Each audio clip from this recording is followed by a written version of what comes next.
Good morning, sir. Good morning.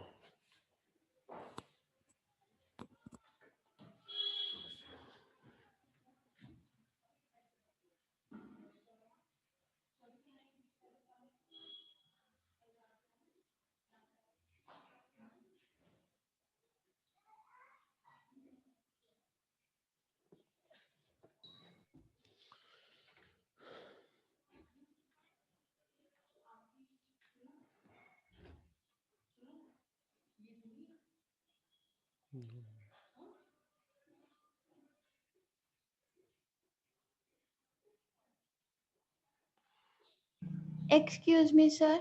Yes, Vijay. Sir हमारी classes 1 our की क्यों नहीं लगती?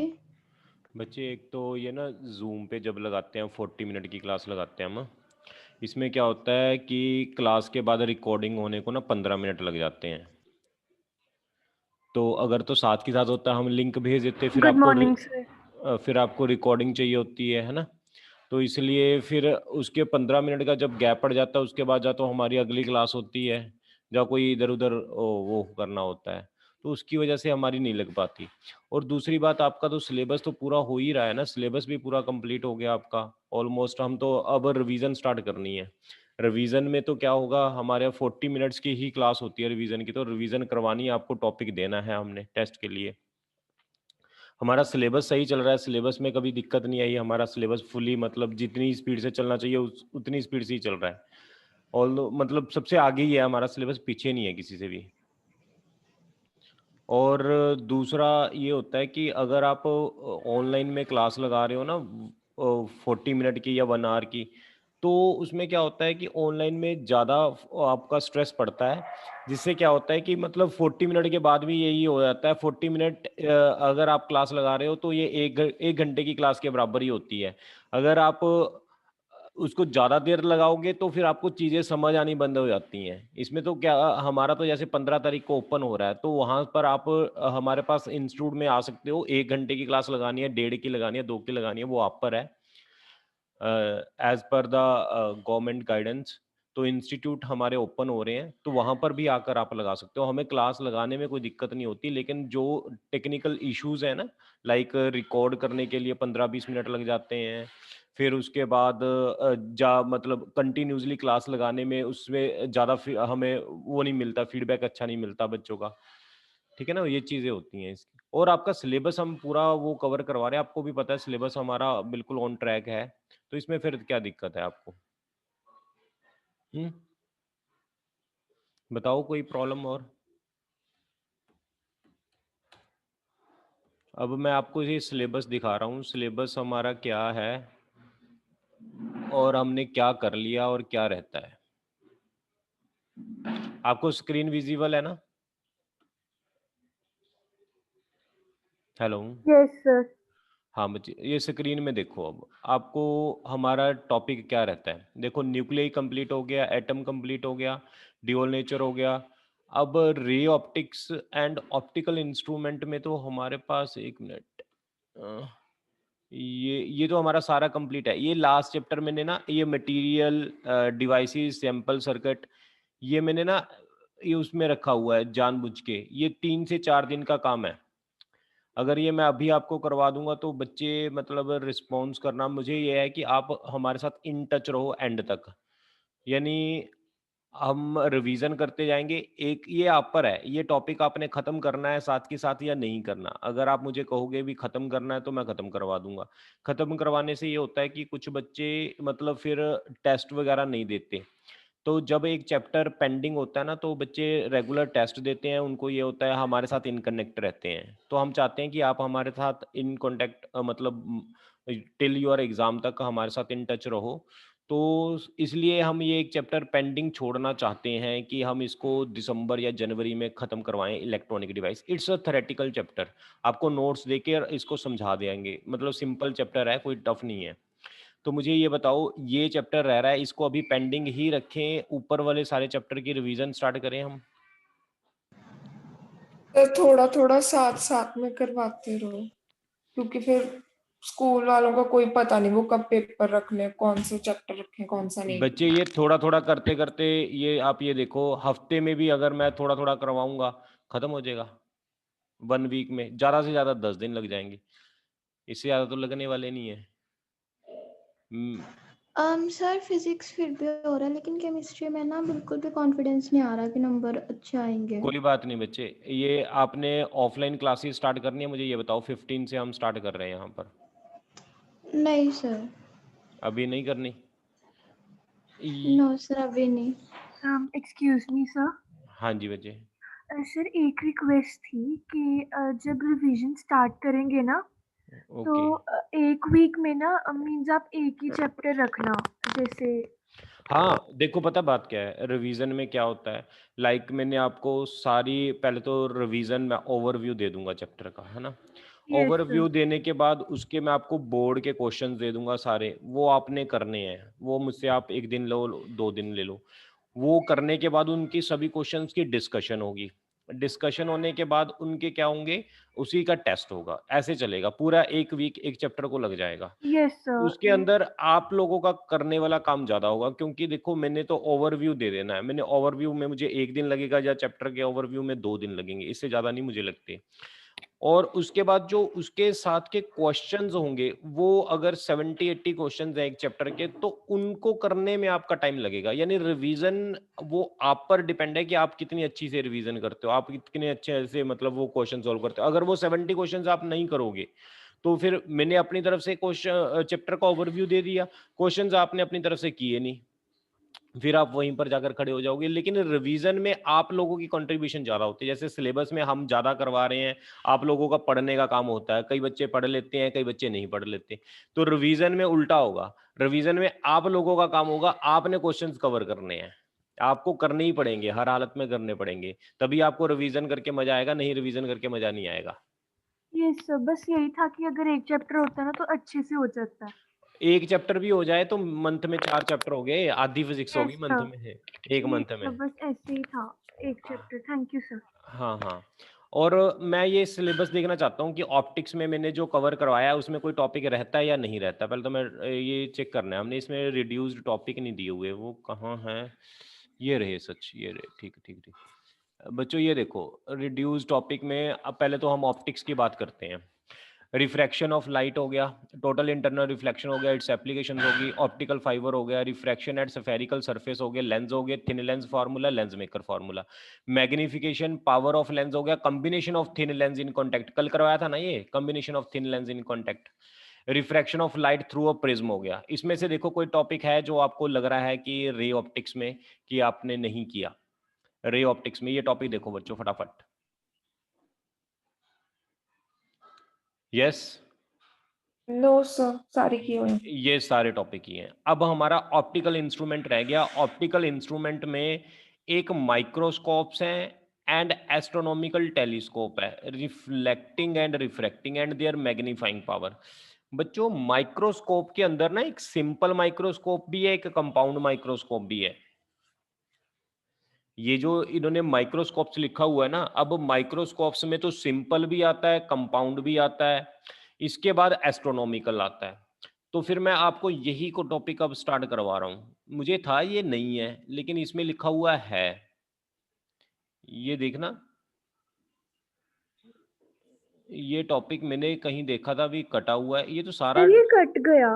ये तो कट गया ना, ये तो यस रिड्यूस्ड है सर। ही नहीं। मैंने वो, एक मिनट मैं रिड्यूस्ड निकालता हूँ थोड़ा सा, ये रिड्यूस्ड लिखा था, रिड्यूस है नहीं।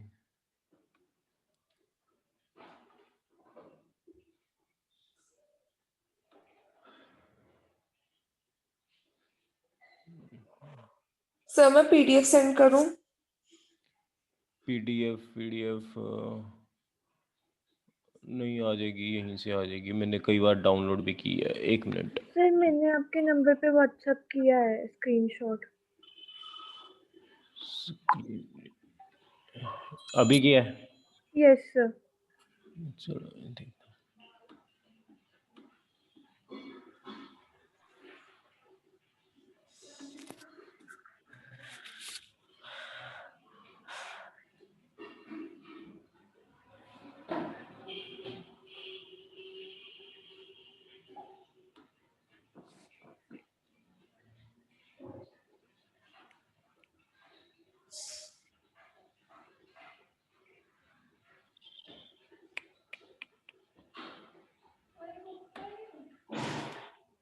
जा भाई,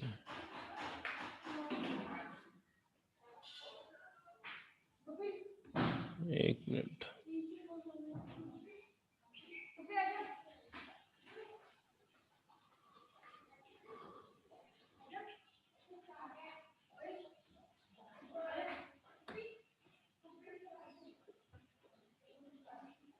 एक मिनट, ये व्हाट्सएप भी बंद हो गया।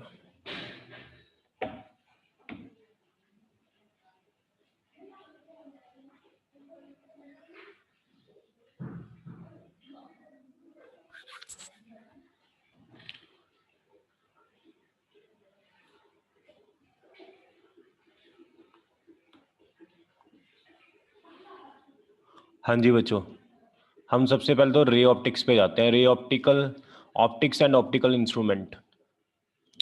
रे ऑप्टिक्स में रिफ्लेक्शन ऑफ, ये रिड्यूस्ड वाले हैं। Yes sir. अच्छा, मिरर फार्मूला तो कर लिया हमने।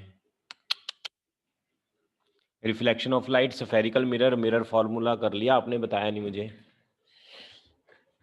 हमें हाँ चलो ये कोई बात बात नहीं पता लगा था। कोई बात नहीं। स्कैटरिंग ऑफ लाइट, ये तो हमने अभी छोड़ा हुआ था, ये नहीं मैंने करवा देना था आज, ना दिखता मैं। ये मेरा टॉपिक था आज का, scattering of light. Resolving power of microscope, astronomical telescope, polarisation, plane polarised light, optical instrument. तो ये ray optics and optical instrument है ना। इसने लिखा नहीं हुआ कि ऑप्टिकल इंस्ट्रूमेंट के टॉपिक कौन से कटे हैं। इसके अंदर रिजॉल्विंग पावर ऑफ माइक्रोस्कोप कटा है, अच्छा एस्ट्रोनॉमिकल टेलीस्कोप कट गया बच्चों, जो अभी हम पढ़ रहे थे ना, उसके अंदर astronomical telescope. Resolving power of microscope कटा है, यानी माइक्रोस्कोप के अंदर हमारे पास बच्चे है, माइक्रोस्कोप के अंदर अगर मैं यहाँ पर बात करूँ आपसे, ये जो है माइक्रोस्कोप, ये माइक्रोस्कोप के अंदर सिंपल एंड कंपाउंड माइक्रोस्कोप है, वो नहीं कटा, वो करवाऊंगा एक तो मैं आपको। एक पोलराइजेशन कट गया, प्लेन पोलराइज्ड लाइट कट गया, ब्रूस्टर्स लॉ कट गया, यूज ऑफ पोलराइड्स कट गया, ये चीज कटी है। यानी अब हमने पता है क्या कुछ करना है, अब हमने सिंपल माइक्रोस्कोप, कंपाउंड माइक्रोस्कोप करेंगे तो ये एस्ट्रोनॉमिकल, ये ऑप्टिकल इंस्ट्रूमेंट वाला टॉपिक खत्म हो जाएगा। इसके बाद हमें इंटरफेरेंस भी पढ़ना पड़ेगा, डाइफ्रैक्शन भी पढ़ना पड़ेगा, ठीक है।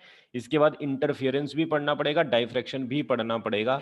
फिर उसके बाद आता है पोलराइजेशन, वो टॉपिक सारा कटा हुआ है पोलराइजेशन वाला।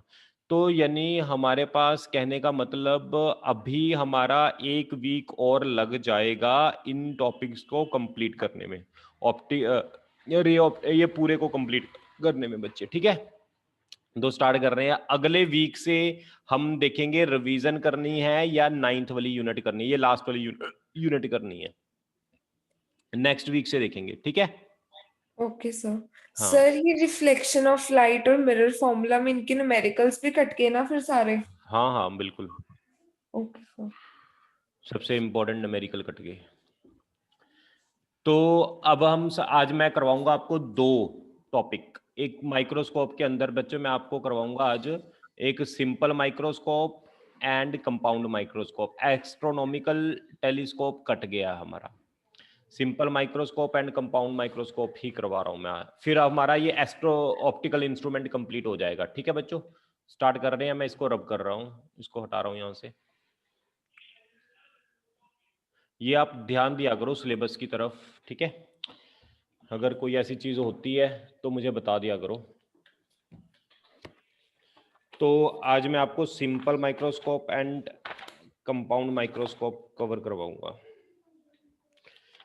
यहाँ पर किसी जो क्लासेस लगा रहे हैं इनमें से किसी बच्चे ने ऑफलाइन आना है? ऑफलाइन हमारे जैसे इंस्टीट्यूट स्टार्ट हो रहे हैं, वैसे तो आपका सिलेबस हो गया, अब तो आपका रिवीजन ही है।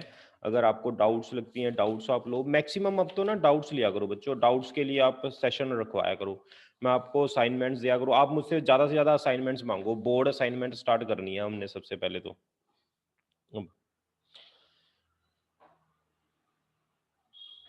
ठीक है, तो अब हम स्टार्ट कर रहे हैं बच्चों। सबसे पहले तो ऑप्टिकल इंस्ट्रूमेंट्स, हेडिंग डाल लो, optical instruments. Optical instruments optical instruments के अंदर सबसे पहले तो हम बात करते हैं, इसके अंदर बच्चों माइक्रोस्कोप्स एंड टेलीस्कोप होते हैं। माइक्रोस्कोप्स होते हैं एंड टेलीस्कोप्स होते हैं। टेलीस्कोप के अंदर बच्चों मेनली तो जो होता है ना हमारे पास, टेलीस्कोप के अंदर, इसके अंदर ये आपके सिलेबस में नहीं है टेलीस्कोप। अब आपके सिलेबस में है अकेले माइक्रोस्कोप्स। पहले माइक्रोस्कोप्स एंड टेलीस्कोप्स हुआ करते थे, अब आपके सिलेबस में ओनली क्या है, माइक्रोस्कोप्स, नॉट टेलीस्कोप्स। ठीक है, तो अब बच्चों हम स्टार्ट कर रहे हैं। माइक्रोस्कोप के अंदर सबसे पहले तो कि सिंपल माइक्रोस्कोप क्या होता है और इसकी हमने डेरिवेशन करनी है। इसी तरह हमारे पास कंपाउंड माइक्रोस्कोप होगा, फिर हमने उसकी डेरिवेशन करनी है। ठीक है बच्चों, करें स्टार्ट। यहाँ तक किसी को कुछ पूछना है अब तक? No sir. ओके, तो बच्चे स्टार्ट करते हैं हम। सबसे पहले तो ऑप्टिकल इंस्ट्रूमेंट के अंदर नॉर्मल विजन क्या होती है? Normal person minimum distance of distinct vision क्या होती है पता है? नॉर्मल पर्सन के लिए कम से कम कितने डिस्टेंस पर ऑब्जेक्ट हो कि हम उसको क्लियरली सीन कर सकें? 25 सेंटीमीटर। कितनी? 25 सेंटीमीटर। Very good. अच्छा, लॉन्गेस्ट क्या होगा? मैक्सिमम डिस्टेंस क्या होगा? ये तो मिनिमम है, मैक्सिमम कितना होगा? Infinity. Infinity. Range of vision क्या हो गया? कहां से कहां? 25 to infinity. 25 to infinity. ठीक है बच्चों, यहां तक किसी को कोई डाउट तो नहीं है? ओके। अच्छा, आईज के अंदर आपने फॉल्ट किए हुए हैं, कौन कौन से डिफेक्ट होते हैं? एक मायोपिया होता है, ये वैसे ही मैं आपको हल्का सा बेसिक करवा रहा हूँ, ये आई भी सिलेबस में नहीं है लेकिन मैं हल्का सा आपको वैसे ही करवा रहा हूँ, ये न्यूमेरिकल्स में आ जाता है कई बार। Short sightedness. मायोपिया क्या होता है? आईज के अंदर जो डिफेक्ट होता है मायोपिया, वो क्या होता है? Yes, by this defect. Myopia से क्या होता है बच्चों, मेडिकल वाले student? By this defect person can not able to see large distant objects. To remove this defect, अच्छा अगर हम दूर की चीजें नहीं देख पाते तो हम क्या करते हैं? We use, बोलो, दूर की चीजें क्लियरली नहीं सीन कर सकते तो हम क्या करते हैं? स्पेक्स लगाते हैं, जिसके अंदर कौन सा लेंस होता है? कॉनकेव लेंस होता है। और लेंस फार्मूला कौन सा यूज करके शॉपकीपर वो स्पेक्स बनाता है? 1/v 1/u 1/f, इसको यूज करके वो बनाता है। अच्छा, हाइपरमेट्रोपिया क्या होता है, बताएगा कोई? Yes, what is hypermetropia? इसको बोलते हैं फार साइटनेस। हाँ, क्या होता है हाइपरमेट्रोपिया बच्चों? बाय दिस डिफेक्ट पास की चीजें नहीं दिखती अच्छे से। person cannot see nearby objects clearly. To remove this defect,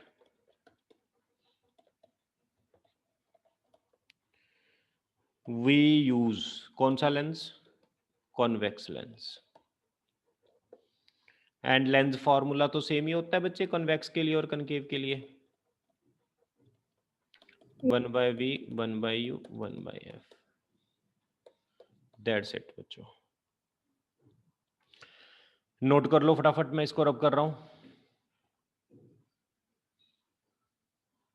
yes बच्चों, रब कर रहा हूं मैं इसको।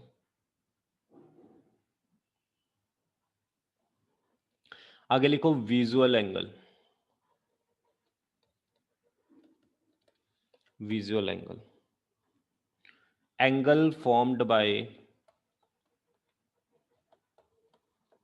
N object at the eye. जैसे बच्चे ये आई ऐसे,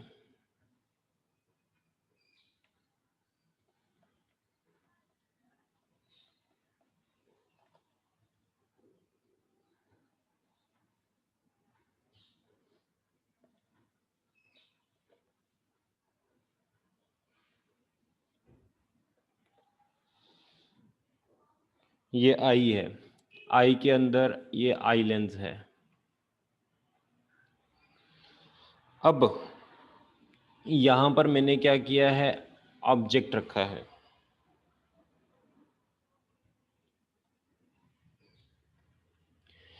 ऑब्जेक्ट से जो रे है बच्चों वो निकलती है, यहां पर पड़ती है ऐसे। और ये जो एंगल है, इस एंगल को अल्फा एंगल बोलते हैं, इसको बोलते हैं विजुअल एंगल। अगर बच्चों मैंने ऑब्जेक्ट को थोड़ा सा दूर रखा, यहां पर देखना ये ऑब्जेक्ट पड़ा है, ये प्रिंसिपल एक्सिस के साथ जो एंगल है वो बनाया विजुअल एंगल। अगर ऑब्जेक्ट यहां पड़ा होता तो विजुअल एंगल क्या होता बच्चे, तो ये वाला विजुअल एंगल होता, देखना अल्फा डैश। बच्चों समझ आ रहा है कि नहीं, यस विजुअल सर। एंगल क्या होता है, ठीक है ना। विजुअल एंगल क्या होता है, जहां पर ऑब्जेक्ट पड़ा होता है प्रिंसिपल एक्सिस के साथ जितना एंगल बनता है उसे विजुअल एंगल बोलते हैं। अगर मैंने ऑब्जेक्ट यहां रख दिया तो विजुअल एंगल कैसे बनेगा, बताएगा कोई मुझे। ऑब्जेक्ट मैंने यहां रख दिया, विजुअल एंगल कैसे बनेगा, ये यहां से आपने ऐसे लाइन खींचनी है, ऐसे मिला देनी है, तो ये विजुअल एंगल हो गया अल्फा डबल डैश। कोई डाउट है? No sir. यानी ऑब्जेक्ट जितना आई लेंस के पास होगा उतना विजुअल एंगल बड़ा होगा, ऑब्जेक्ट जितना आई लेंस से दूर होगा उतना विजुअल एंगल छोटा होता जाएगा। इसमें किसी को कोई डाउट है? No sir. ओके, तो बच्चों स्टार्ट करते हैं हम। सबसे पहले तो हमारा फर्स्ट टॉपिक है, मैं इसको रब कर रहा हूं, ये नोट कर लिया आपने, विजुअल एंगल क्या होता है मैंने बता दिया आपको, विजुअल एंगल। इसके बाद हमारा सबसे पहले फर्स्ट टॉपिक है आज का, सिंपल माइक्रोस्कोप। सिंपल माइक्रोस्कोप क्या होता है? सिंपल का मतलब होता है बच्चे सिंगल, माइक्रो का मतलब होता है टाइनी ऑब्जेक्ट, स्कोप का मतलब होता है सीन। सिंगल कॉन्वेक्स लेंस को यूज करके हम टाइनी ऑब्जेक्ट को जब देखते हैं तो that optical instrument is called simple microscope. Write down, optical instrument used to increase, optical instrument used to increase visual angle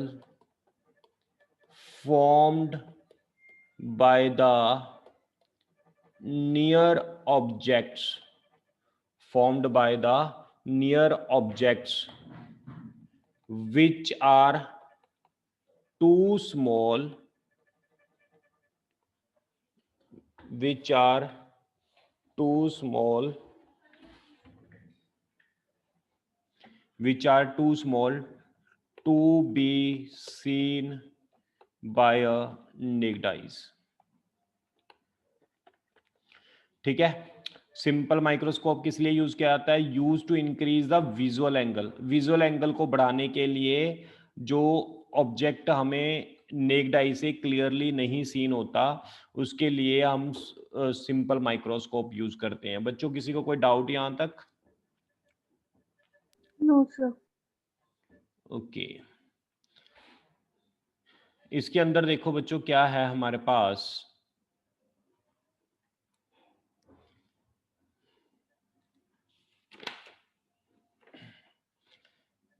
इसके अंदर लिखो आगे फर्दर मैग्नीफाइंग पावर। आपको विजुअल एंगल तो मैंने बता ही दिया ना क्या होता है, मैग्नीफाइंग पावर और एंगुलर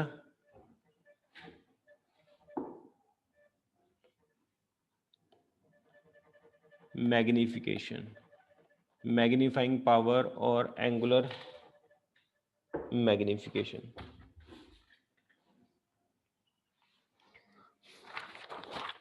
लिखो बच्चे मैग्नीफाइंग पावर क्या होती है, M visual angle formed by the image upon visual angle formed by the object when supposed to be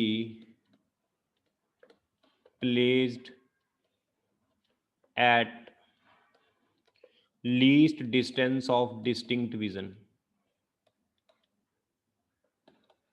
इसको लिख लो बच्चों, ये डेफिनेशन लिख लो मैग्नीफाइंग पावर की।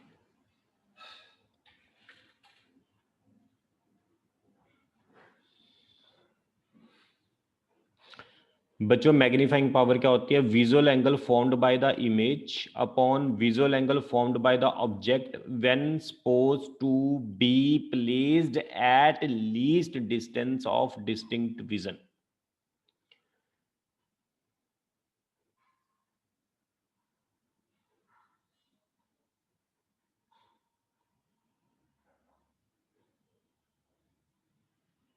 कोई डाउट है किसी को यहां तक?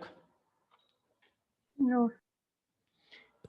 ये मैं आपको बताता हूं, अभी जब हम डायग्राम बनाएंगे ना तब बताएंगे। ये visual angle formed by the image, image के साथ विजुअल एंगल क्या बन रहा है, दूसरा बच्चे उसको बीटा बोलते हैं, और visual angle formed by the object when suppose to be placed at least distance of distinct vision. इसका मतलब मैं आपको बताता हूं एग्जांपल, जब हम इसकी डेरिवेशन करेंगे ना तब आज जाकर आपको क्लियर हो जाएगा। बस ये आप फॉर्मूला लिख लो फर्स्ट, मैं इसको रब कर रहा हूं,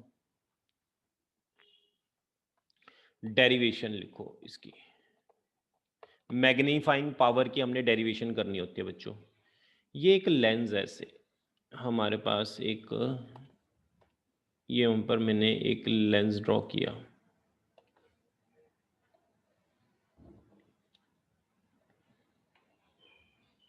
ठीक है बच्चों। ये जो लेंस ड्रॉ किया है इसके सामने मैंने ऑब्जेक्ट रखा है, ठीक। ये ए बी हमारे पास ऑब्जेक्ट है, इससे रे निकलती हैं ऑब्जेक्ट से। एक रे ऐसे निकली यहां पर पड़ी, तो ये रे कैसे जाएगी, ऐसे जाएगी। दूसरी रे यहां से पास होगी सेंटर से, और ये ऐसे जाएगी। और ये रे कहां से आती हुई नजर आएंगी बच्चों, ये रे पीछे से आती हुई नजर आएंगी।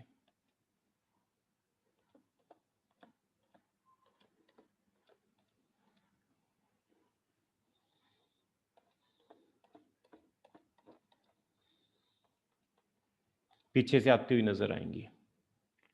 यहां पर क्या बन जाएगी बच्चे, यस इमेज बन जाएगी। इसको नाम दिया ए डैश बी डैश। यस, यहां तक देखो कोई डाउट है आपको इतने में? नो। ओके। और बच्चों ये ऑब्जेक्ट है, ये ऑब्जेक्ट के, अब देखो ये मेरे पास ए बी ऑब्जेक्ट था, ए डैश बी डैश इमेज थी। यहां तक पहले किसी को अगर कोई डाउट है तो मुझे आप बता सकते हो यहां तक। Yes, any doubt? ये ऑब्जर्वर है यहाँ। अब देखो मैं क्या कर रहा हूं इसके अंदर, अब कॉन्सेप्ट क्या है, अब कॉन्सेप्ट समझना। पहले तो मुझे ये बताओ कि ये वाला एंगल जो विजुअल एंगल है इमेज का, उसको मैं क्या बोलता था, बीटा बोलता था ना, विजुअल एंगल इमेज का। बच्चे देखो ध्यान से, हाँ बीटा। ये देखना, ये रे जा रही है ऐसे, और ये जो एंगल बनाएगा उसको बोलेंगे बीटा। सबसे पहले क्लियर हो गया बीटा क्या है बच्चों? इसमें किसी को कोई डाउट है तो पूछ सकते हो। बीटा क्या है? ये इमेज है, इमेज का मैं ग्रीन पेन से बना देता हूं इसको, ये ऐसे, ये बीटा एंगल है। ये कौन सा विजुअल एंगल है? इमेज के साथ बना है। कोई डाउट है किसी को? Yes, no sir. ओके। अब बच्चों दूसरी बात देखो जो मैं आगे आपको बता रहा हूं। दूसरी बात क्या है? अब ऑब्जेक्ट को मैंने, इस ऑब्जेक्ट को, ए बी ऑब्जेक्ट को ध्यान से समझना, बहुत अच्छा कॉन्सेप्ट है ये। ए बी ऑब्जेक्ट को मैंने कहाँ मानना है? ए बी ऑब्जेक्ट को मैंने मानना है कि ये कहाँ पर पड़ा है? इमेज पर पड़ा है। ये मैंने बना दिया, ए बी ऑब्जेक्ट को कहाँ बना दिया बच्चे? इमेज पर बना दिया। और ये आप मैग्निफिकेशन की डेफिनेशन देखो क्या था? Visual angle formed by the image upon visual angle formed by the object when supposed to be placed at least distance of distinct vision alpha। अब बच्चों देखो ध्यान से, मैंने ऑब्जेक्ट को कहां मान लिया? यहां पर मान लिया। कहां पर? इमेज पर। तब एंगल कितना बन रहा है? ये वाला angle, this is called alpha. बताओ ये चीज समझ आई है कि नहीं आई?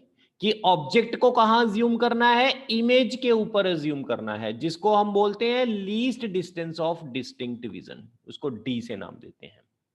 अब अगर आपको ये चीज समझ आई तो आगे करूं मैं स्टार्ट। Yes, sir.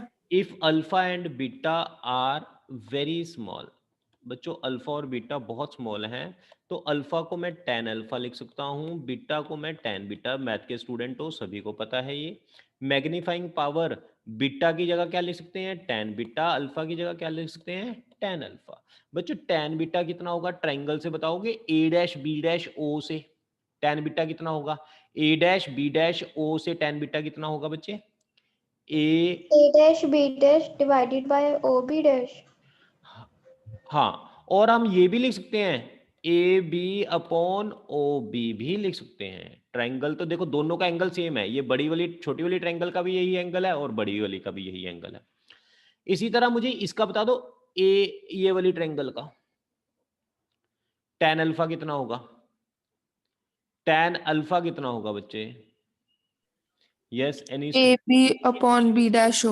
इसको मैं नाम देता हूं सी, इसको मैं नाम देता हूं बच्चे सी, सी बी डैश। तो क्या लिखेंगे? C B dash upon, yes बोलो, ये वाली ट्रायंगल कह रहा हूं, सी बी डैश ओ, इस वाली ट्रायंगल का बोल रहा हूं, C B dash upon O B dash. कोई डाउट है किसी को?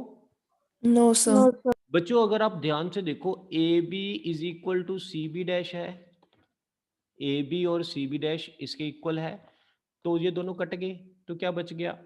ओ B dash upon O B.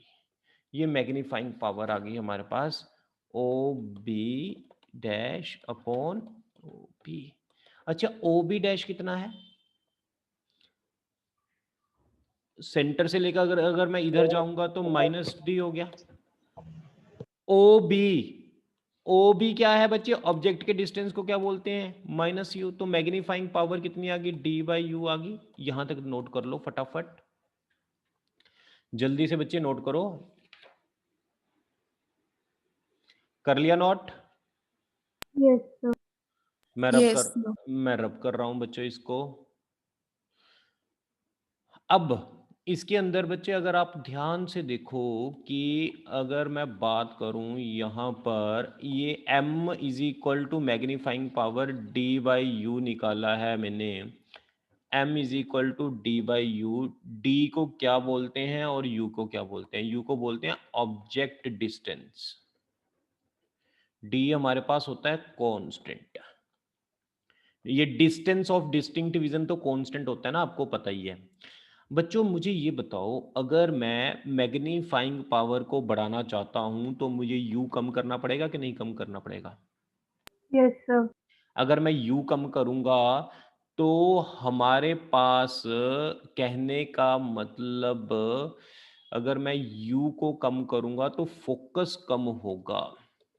Focus कम होगा तो पावर बढ़ जाएगी, because power is inversely proportional to 1/f। ये चीज होगा बच्चों, ठीक है? ये नोट कर लो फटाफट। यस, मैं इसको रब कर रहा हूं बच्चे। अब 2 पॉसिबिलिटीज होंगी, 2 पॉसिबिलिटीज।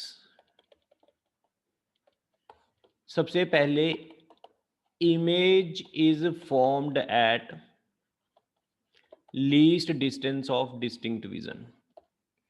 अगर बच्चे by lens formula, lens formula क्या होता है? 1/f 1/v 1/u for convex lens.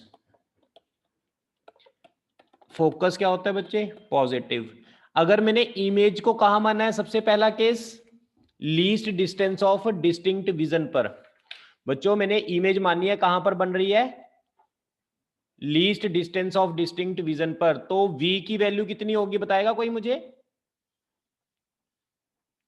v की वैल्यू, इमेज को क्या मान रहे थे least distance of distinct vision के लिए? v की वैल्यू को क्या पुट करेंगे बच्चों? -d। ऑब्जेक्ट को तो -u पुट करेंगे। तो पुट कर लो इसके अंदर वैल्यूज। तो हमारे पास क्या आ जाएगा? 1/f is equal to 1/d 1/u। d/f, यहां दोनों तरफ d/f से, d से मल्टीप्लाई कर दो, इसके साथ ये कट गया, तो d/f -1 प्लस d/u। तो d/u is equal to 1 plus d/f। तो d/u को बच्चे क्या बोलते थे अभी बताना मुझे? Magnification 1/d/f। तो ये देखो बच्चों, इसको बोलते हैं मैक्सिमम मैग्नीफाइंग पावर।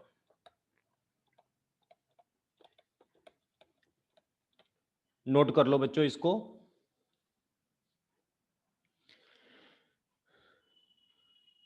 कर लिया नोट? Yes, yes. मैं इसको रब कर रहा हूं बच्चे। दूसरा है, इमेज फॉर्म्ड एट इन्फिनिटी। अगर इन्फिनिटी पर इमेज फॉर्म हो जाएगी तो 1/v 1/u f पॉजिटिव, ये कॉन्वेक्स लेंस के लिए होता है। u जो होता है -u। इमेज कहाँ फॉर्म होगी बच्चे? इन्फिनिटी। इन्फिनिटी का मतलब आपने इन्फिनिटी पुट कर दिया, तो 1/f किसके इक्वल हो जाएगा? 1/infinity 1/u। तो f किसके इक्वल आ गया बच्चे? u के इक्वल आ गया। यस, यहां तक कोई डाउट है किसी को? No sir. मैग्निफिकेशन क्या थी? d/u। u की जगह क्या पुट कर दो बच्चों? f पुट कर दो। इसको बोलते हैं minimum magnifying power. This is called minimum magnifying power. बच्चों इसको नोट कर लो। अब मैग्नीफाइंग पावर के 3 फॉर्मूले हो गए, एक ये वाला और एक ये वाला और एक ये वाला। ये मिनिमम है, ये मैक्सिमम है, ये जर्नल है। ये मैंने आपको करवा दिया, इसको जल्दी से स्क्रीनशॉट ले लो, मीटिंग कैंसिल हो जाएगी अपने आप। ये मैंने सिंपल माइक्रोस्कोप कंप्लीट करवा दिया। कल मैं इसको आपको कंपाउंड करवाऊंगा, ठीक है? इसमें बच्चों रिकॉर्डिंग में ही 15-20 मिनट लग जाते हैं, इसलिए आपको रिकॉर्डिंग ना चाहिए होता ना, फिर तो मैं लिंक खत्म करके दोबारा फिर साथ के साथ आपको क्लास लगा देता, उसमें मुझे कोई दिक्कत नहीं है। इतने में हमारी अगली क्लास स्टार्ट हो जाती है, ठीक है? यहां तक कर लो बच्चों। और मैं आपको ऑब्जेक्टिव शीट भेजूंगा, इसकी मैंने सब्जेक्टिव तो भेज दी, ठीक है बच्चों? हाँ, ओके, यहां तक कर लो आप। सिंपल माइक्रोस्कोप खत्म हो गया। कल ये